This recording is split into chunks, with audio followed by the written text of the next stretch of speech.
दहली को 22 ख्वाजाओं की चौखट कहा जाता है, मगर ख्वाजगान दहली में जो शोहरत व मकबूलियत अल्लाह ने सुल्तानुल मशाइख महबूब इलाही हज़रत ख्वाजा निज़ामुद्दीन औलिया रहमतुल्लाह अलैह को अता फरमाई, वो सब में नुमाया और इम्तियाजी हैसियत रखती है। आज भी दहली में अगर कोई नाम सबसे ज़्यादा बोला, लिखा और पढ़ा जाता है तो वो हज़रत महबूब इलाही रहमतुल्लाह अलैह का नाम नामी है। चाहे इसका जिक्र बस्ती हज़रत निज़ामुद्दीन के हवाले से हो, या हज़रत निज़ामुद्दीन रेलवे स्टेशन के हवाले से हो, या फिर सुल्तानुल मशाइख की आखिरी आरामगाह दरगाह हज़रत निज़ामुद्दीन औलिया के हवाले से हो।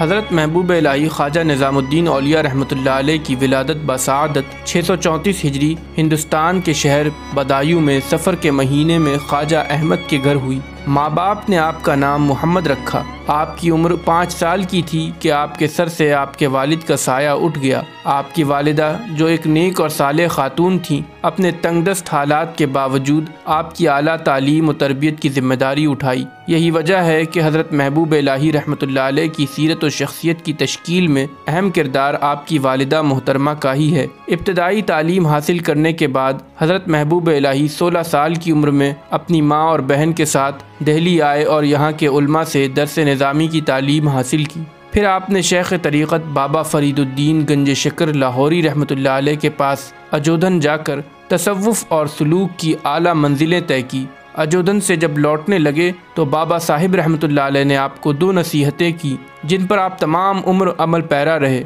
एक तो ये कि किसी से कर्ज लेना तो जल्दी अदा करने की कोशिश करना, दूसरी बात ये कि अपने दुश्मनों को हर हाल में खुश रखने की कोशिश करना।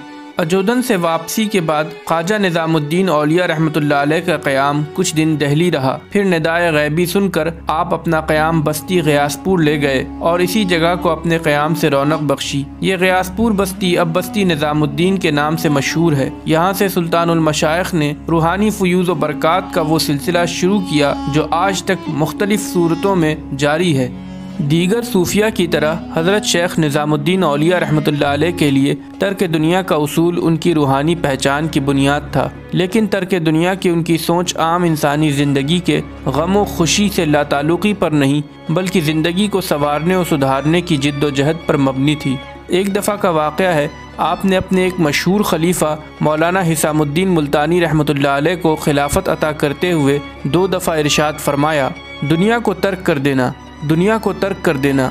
लेकिन जब मौलाना हिसामुद्दीन मुल्तानी रहमतुल्लाह अलैह ने शहर को तर्क करने की बात कही तो आपने तर्क दुनिया की वजाहत करते हुए फरमाया, नहीं, शहर में ही रहो और उसी तरह रहो जिस तरह और लोग रहते हैं। एक दूसरे मौके पर तर्क दुनिया की हकीकत बयान करते हुए फरमाया, तर्क दुनिया का मतलब ये नहीं है कि इंसान अपने आप को नंगा कर ले और लंगोटा बांध कर बैठ जाए, बल्कि तर्क दुनिया ये है कि लिबास भी पहने, खाए भी और हलाल जो चीज़ भी पहुँचे कबूल कर ले, लेकिन जमा करने की तरफ राग़िब न हो और उससे दिल न लगाए। तर्क दुनिया यही है।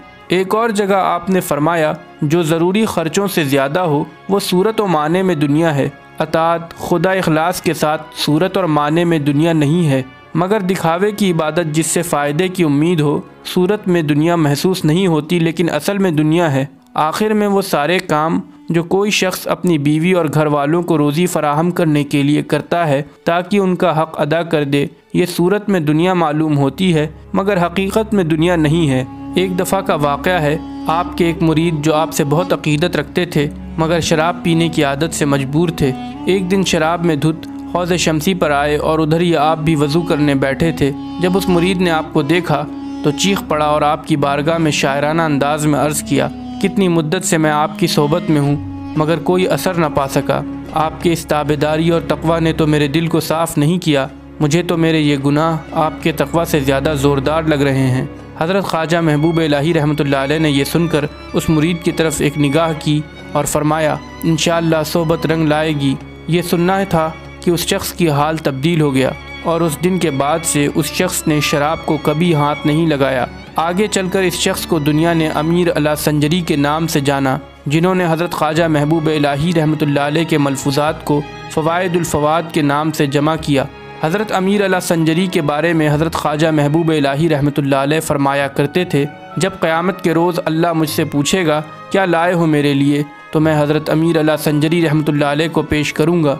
सुबहान अल्लाह, किसी शायर ने क्या खूब कहा है, निगाह मर्द मोमिन से बदल जाती है तकदीरें। मोमिन बंदे की एक निगाह ही काफ़ी है किसी गुनहगार से गुनहगार बंदे की तकदीर पलटने के लिए।